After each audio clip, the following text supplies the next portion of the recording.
time of the day when we tell you about everything that's buzzing in the startup space. I'm Priya Sheth, and a very warm welcome to each and every one of you to the Daily Dispatch. On today's show, I'm going to be talking about the top 3 companies that have been in news today, and these include Oyo, Nykaa, as well as Zomato. Well, headline number 1 is big news out there. Sources indicate that hospitality firm Oyo is in advanced stages to raise an undisclosed amount of funding from tech giant Microsoft at a valuation of a whopping $9 billion. The transaction may include Oyo using Microsoft's cloud services. Now, Oyo has been looking to ramp up its suite of technology products for the hospitality industry, and earlier this month, Oyo had also announced its term loan B funding of $660 million from global institutional investors. Well, headline number 2 for all the beauty and personal care lovers out there, Nykaa, which is gearing up to go public, is eyeing a valuation of about $4 billion. Now, the startup has already converted itself into a public company, and reports are suggesting that the startup is looking to raise its public offering at anywhere between $500 million to $700 million. Well, moving on to the final headline of the day, in an interesting development, food tech platform Zomato has begun rolling out its grocery services in select areas and for select users on a pilot basis in Delhi. This comes as part of Zomato's plan to add online grocery services on its app soon. Now, earlier this month, Zomato had approached the Competition Commission of India to acquire a 9.3% stake in e-grocery startup Grofers.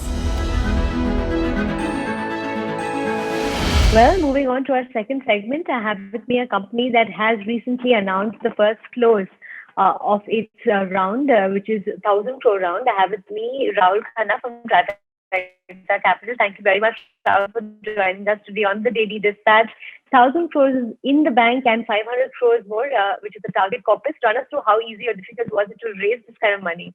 Priya, thanks for having us on.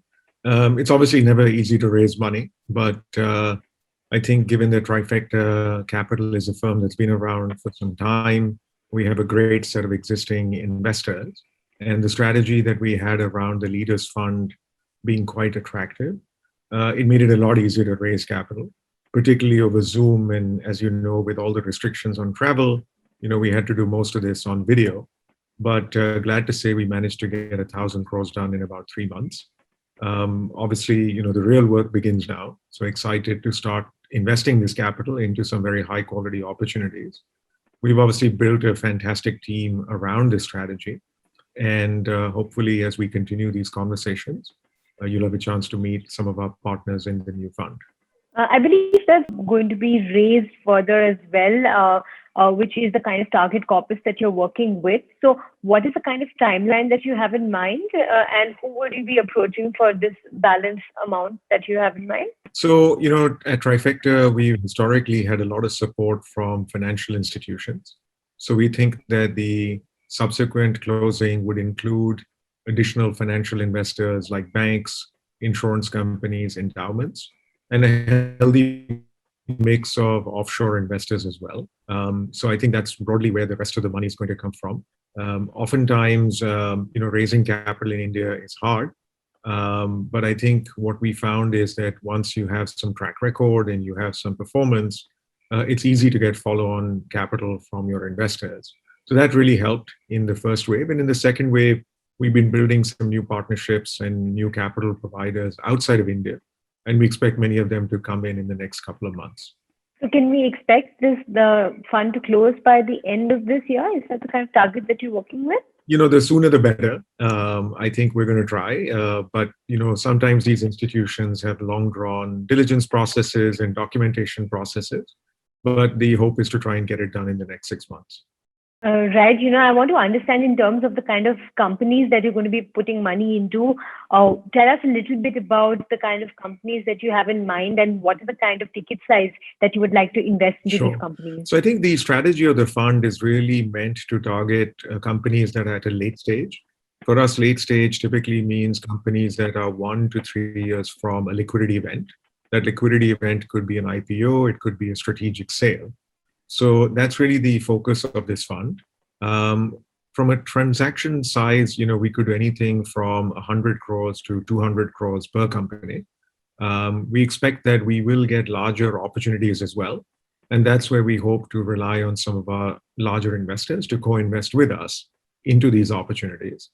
We have a great pipeline of opportunity because we've been working with many companies through our venture debt funds. And so over the last 5 odd years, we've supported about 75 companies with venture debt.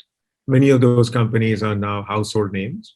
And we expect that those companies will be natural candidates for us to invest into by way of the equity fund.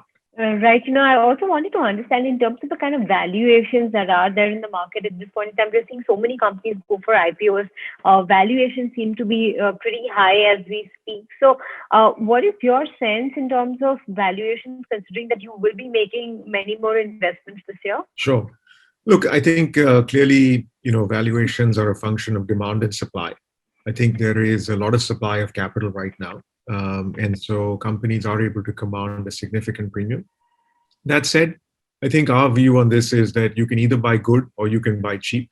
Our preference would be to buy good companies.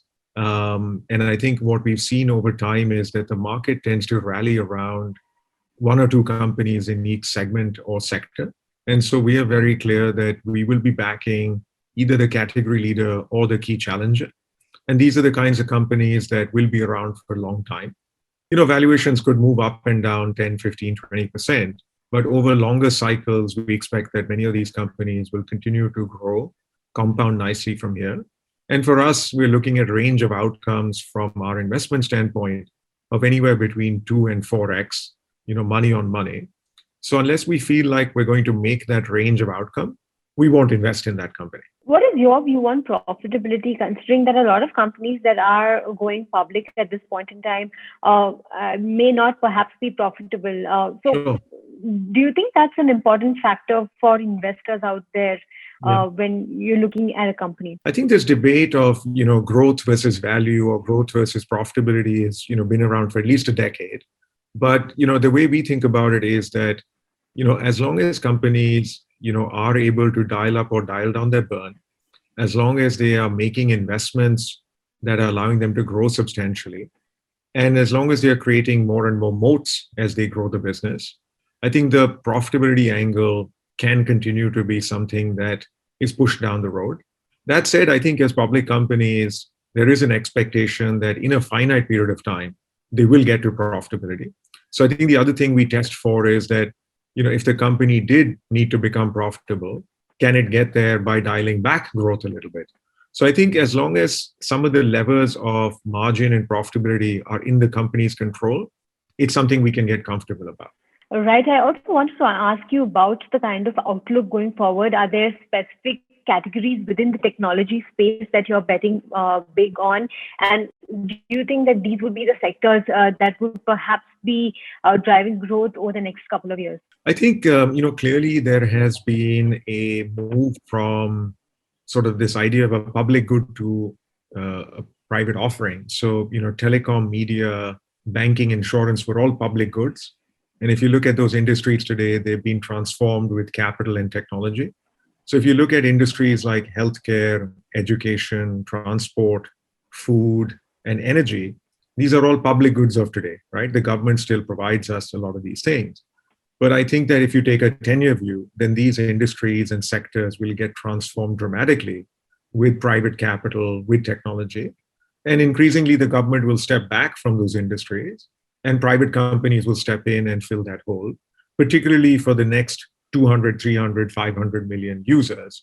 So yeah, we're very excited about how technology and capital can transform some of these sectors that are ripe for disruption, particularly as it relates to reaching the next 100, 200 million users. All right, Rahul, on that note, many thanks for joining us today for this very interesting discussion. Thank you so much, and we wish you all the very best for your fund and investments going forward.